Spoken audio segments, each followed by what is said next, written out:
400 kilometers above your head, a hole 2 millimeters wide, smaller than a grain of rice, came within hours of forcing the abandonment of the International Space Station.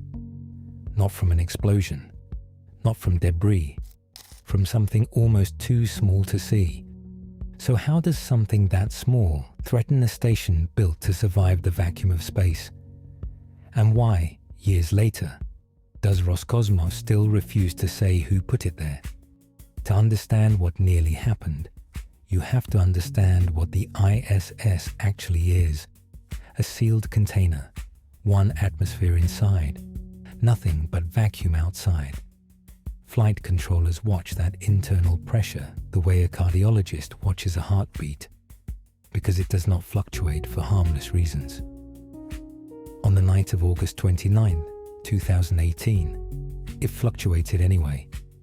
A slow, steady decline, not an alarm, a drift, the kind of number that looks, at first glance, like it could just be measurement noise. It wasn't noise. It was air leaving the station into a vacuum that does not negotiate. Here's the part worth sitting with. Station protocol has a hard line. Past a certain pressure loss, or if the source can't be found and stopped in time, the crew doesn't attempt to fix. They abandon the station. 6 people into 2 docked Soyuz spacecraft, undocking for Earth, leaving a structure that took 20 years and over $100 billion to build sealed and empty in orbit. That night, flight controllers weren't just watching a gauge, they were watching a countdown to that decision. The 6 crew members of Expedition 56 were asleep. Mission Control made the call to let them stay that way. The leak was slow enough to buy hours, and waking a tired crew for a problem that wasn't yet critical carried its own risk. It's a strange kind of restraint. The correct response to an active hole in a spacecraft at that stage was patience. By morning, patience ran out. The crew wasn't hunting something they could see. They were tracing a leak through a station spanning more than a dozen interconnected modules built by 5 different space agencies. The method was almost surgical.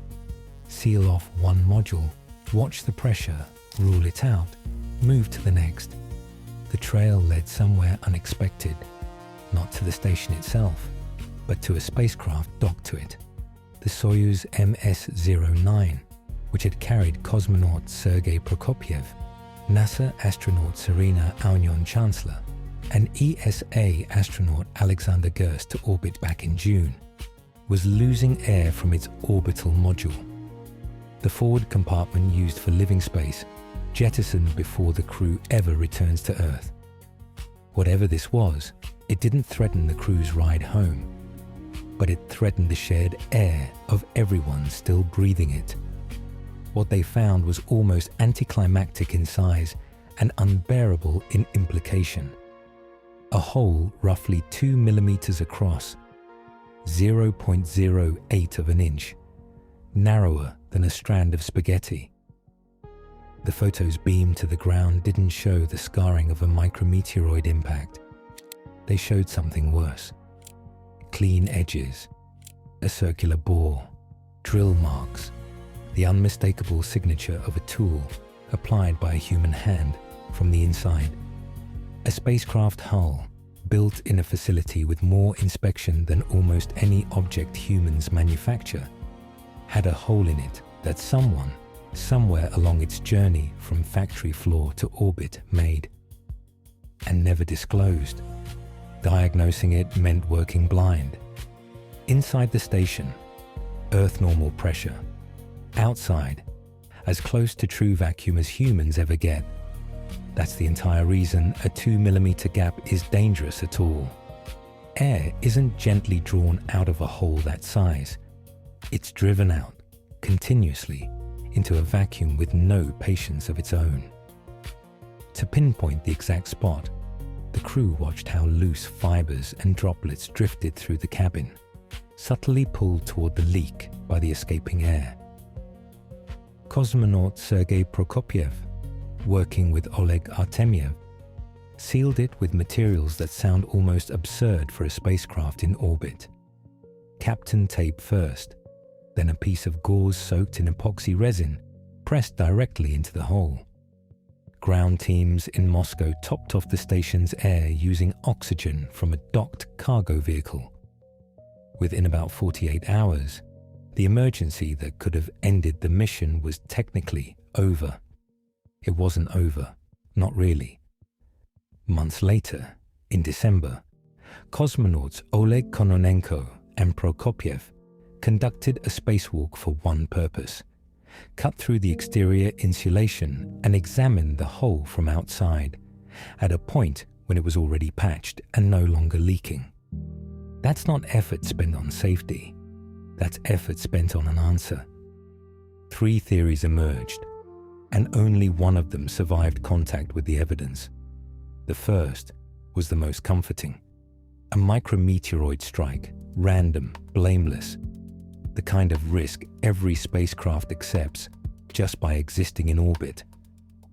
It didn't last. The clean, circular bore and drill scoring nearby pointed unmistakably to a tool, not an impact. The second was human error on the ground. A technician, during assembly or testing, drilling through the hull by mistake and quietly sealing it, rather than reporting the failure. Russian sources cited unnamed industry officials saying exactly this, and that the person responsible had, in fact, been identified internally. The third is the one that made headlines and strained 2 decades of partnership between NASA and Roscosmos. Deliberate sabotage, potentially committed in orbit.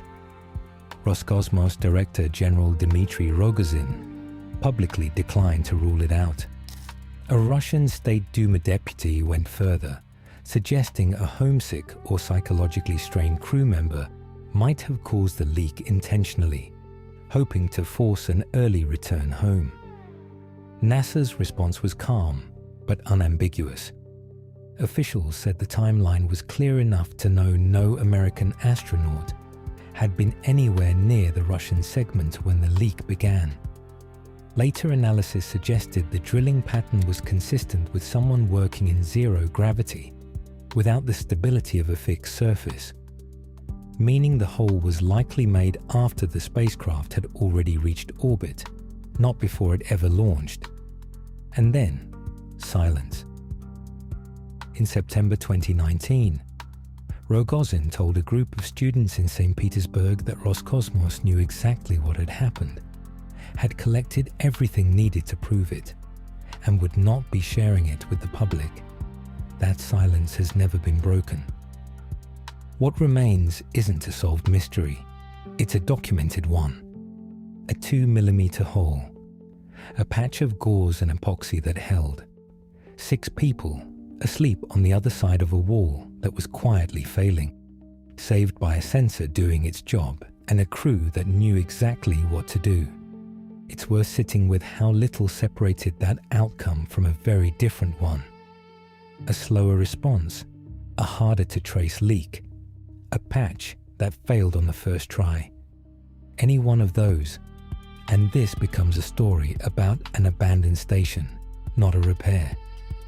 Somewhere in a sealed file in Moscow, there's an answer to who made that hole and why. For now, the only certainty is this: in the vacuum of space, the line between routine and catastrophe can be smaller than a grain of rice.